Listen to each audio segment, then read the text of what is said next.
Hi friends, it's Julia. Thanks for stopping by my channel today. Today I am sharing a layout that I created with my December 2019 Christmas stash kit.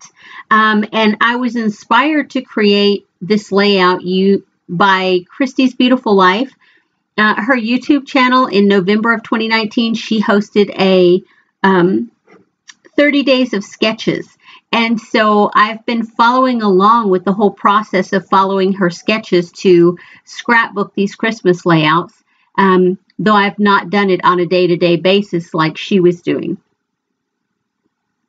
Here you saw I had out my glass mat and I had my circle template out to cut that circle out. On the inspiration sketch that she started with, it had a mixed media background. And you guys know me, if you've watched for any length of time, I'm not a messy kind of girl. And so those kind of mixed media backgrounds just do not appeal to me. And so rather than do that, I just cut the circle out and I'm using that as the background. Otherwise, I followed along with the sketch. The sketch had 3 photos and it had a banner down at the bottom with tons of, I don't even remember if it was banners hanging off of it, if she had tags hanging off of it. I don't remember what all was off the end of it or what Christy put on the bottom of hers. But what I decided to do was to put a ton of ornaments and banners and tags down at the bottom. And I love how it turned out. The center photo I raised up only because I think it gave it a little extra dimension, and I like that. I don't like tons of like super thick bulk on my layout, but like that foam adhesive, I don't mind that level of bulk on my layout. It still fits into my page protectors, and yeah, if I could get away with doing a layout without any bulk whatsoever, I don't know that I would necessarily do that because I like the dimension that it gives. Now, don't get me wrong. On occasion, I still do those layouts that are absolutely flat, and I love them. But it's not typically my style. That twine there, that tinsel twine, is really fun. It's a beautiful embellishment ribbon or embellishment twine, and I love how it looks on the layout. It is very textural in that every time I see it, I have to touch it. So once this layout goes into the album, I might be pulling it up out of the album to touch it, or I might be sticking my hand down in the page protector to touch it because it's that type of thing. And guys, I'll admit it, I'm a toucher. If I see a fabric across the room that looks like it's going to feel good, I walk over to it to touch it. And that's just something my husband has learned about me over the years. There are people who are touchers. There are people who are smellers.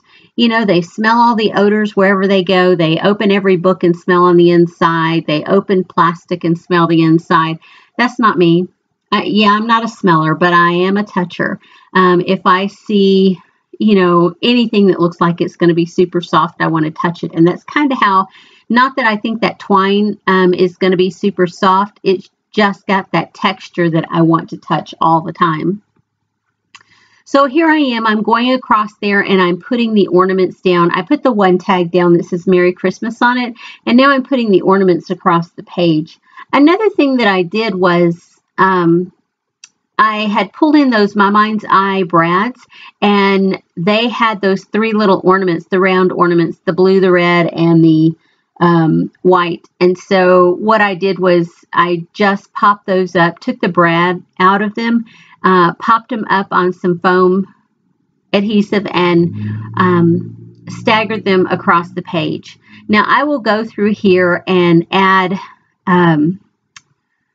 dimensional adhesive along several of the ornaments that are going to go across there, but then a lot of the banners and a couple of the tags, the smaller tags I put along there, I will glue directly down on the page. Yeah, just adding those up and layering those up. So tell me about your Christmas scrapbooking process. Do you guys scrapbook your Christmas like immediately as it happens? You know, I know people who, and I used to, as soon as Christmas was done, I would get those photos developed, and by the end of January, I had Christmas scrapbooked and in the album. I haven't done that in a long time. These photos are actually from Christmas of 2013, so you can tell I'm quite a bit behind on my scrapbooking. But I also I have had some life happenings, you know, in the last 6 years. I have gone to graduate school and I have taken a different job that requires me to work much more frequently than what I did before. Not that I work any less. Back then, I didn't work any less hours. I still work as many hours. I just, instead of 3 days a week, 12-hour shifts, I work 5 days a week, 8-hour shifts. So there's a big difference on my time that I can give to my hobby. And so that's one of the things that, you know, I really miss about those 12-hour shifts and only working 3 days a week is I had tons of time to get into my craft room and play and scrapbook. And I had the time to stay on top of my scrapbooking and I didn't get very behind. Not like this anyway. Anywho, so how do you guys do it? Are you slow like me?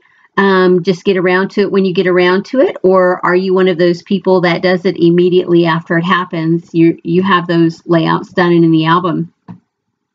I find it, you know, encouraging to me to know that there are other people out in the world like me, but also in the fact that there are people out there who can get it all done, who work full time, who work that 40-hour a week, plus they stay on top of it. Man, kudos to you. I wish I could. And that's the beauty of being a scrapbooker and going at your own pace. There's no one to tell you that your rules aren't okay. Whatever you decide is right for you, it's right for you. There's no one who's going to argue, or if they do, that's a big old so what, right? That's how I see it anyway. Yeah, I love my hobby. I do. I love it with all my heart, and I'm so glad that I started scrapbooking when I did. I wish I had been scrapbooking when my children were young. But that didn't happen. They were in high school when I started, and they're both in their 30s now. So I've been scrapping a good long while, but yeah, not from their childhood. And I've also come to the realization that those childhood albums are probably not going to be scrapbooked. They'll be maybe in nice albums. That's one of my goals for this year, is to get all of those photos into nicer albums than what they're in now, and make them ready so that when I kill over at some point, those albums will be ready to go to them. My husband inherited from his parents when they passed away tons of photo albums. And so rather than go through and divide up all the photos for each boy, my mother-in-law had started that process, but she passed away unexpectedly. And I don't think my father-in-law ever finished it off. He went through the albums and identified people as best he could, what his memory recalled of people and occasions, and made notes through the albums, but he didn't divide any up. And so when my father-in-law passed away a couple of years ago, we received a ton of albums. And my husband's like, yeah, that's too much. You know, I'm just going to split them up with my brothers and call it good and not stress over trying to put them in chronological order or whatever. And as I've been going through them, pulling photos to scrapbook from his childhood, I have divided some of those photos up to be able to give to his brothers. But yeah, it's a slow process when you have albums like that. So I want to at least ensure my boys have nice albums that are divided up for them. And I'm hoping to get that goal done this year. We'll see how life allows that to happen. So how do you guys sort through? Do you guys still print your photos, or do you just print out what you're going to scrapbook? I'll tell you, I went through a period of time for about 5 or 6 years when we first converted to digital that I didn't print anything. But then I realized I was listening to a conversation, and I don't even remember who it was, but they talked about having those printed photos and what a joy it was to flip through those albums. And I thought to myself, you know, my kids absolutely adore flipping through photo albums. They love going through the scrapbook albums and reading the stories, but they love flipping through the photo albums and seeing their life history played out before them in photo. And so I started printing. And so I have thousands and thousands of photos. And I try to, you know, I was really good about printing out photos every month and staying on top of it. But again, that slacked off. But for 2019, I have all of the photos that we took edited and printed. And now I just need to finish off 2018 because I didn't get all of 2018 printed. But that's coming. I'll get that done, and I hope to get my photos a little more organized this year. That's my main goal with my scrapbooking this year for 2020 is to get on top of the photo organization that I have to get everything like I want it. So here I am. You see, I've still been working on that banner and putting some brads down as well. Now I'm going to work on my title, and it's pretty simple. And like I may have said already, it's just this layout is all about the packages.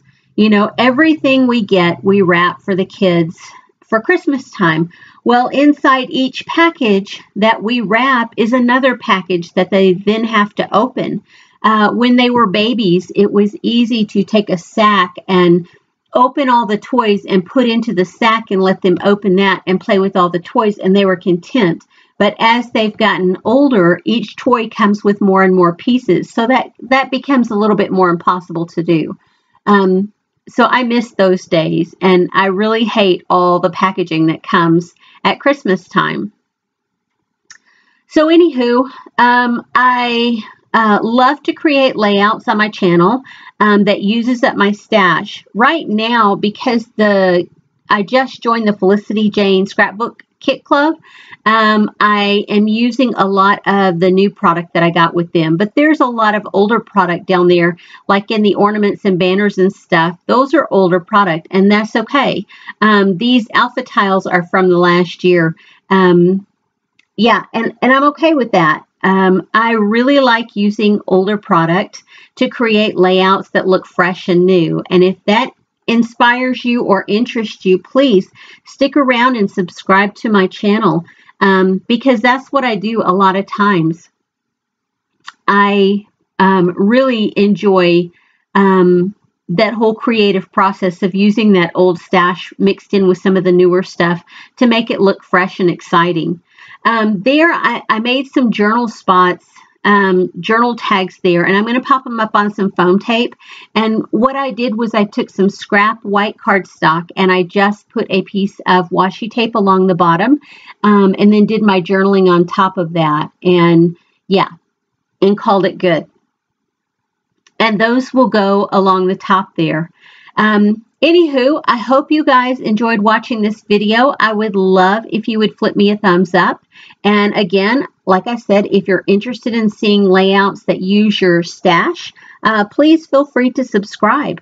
And for all of those of you who have been around and subscribed already, thank you so much for your support. I appreciate every single one of you.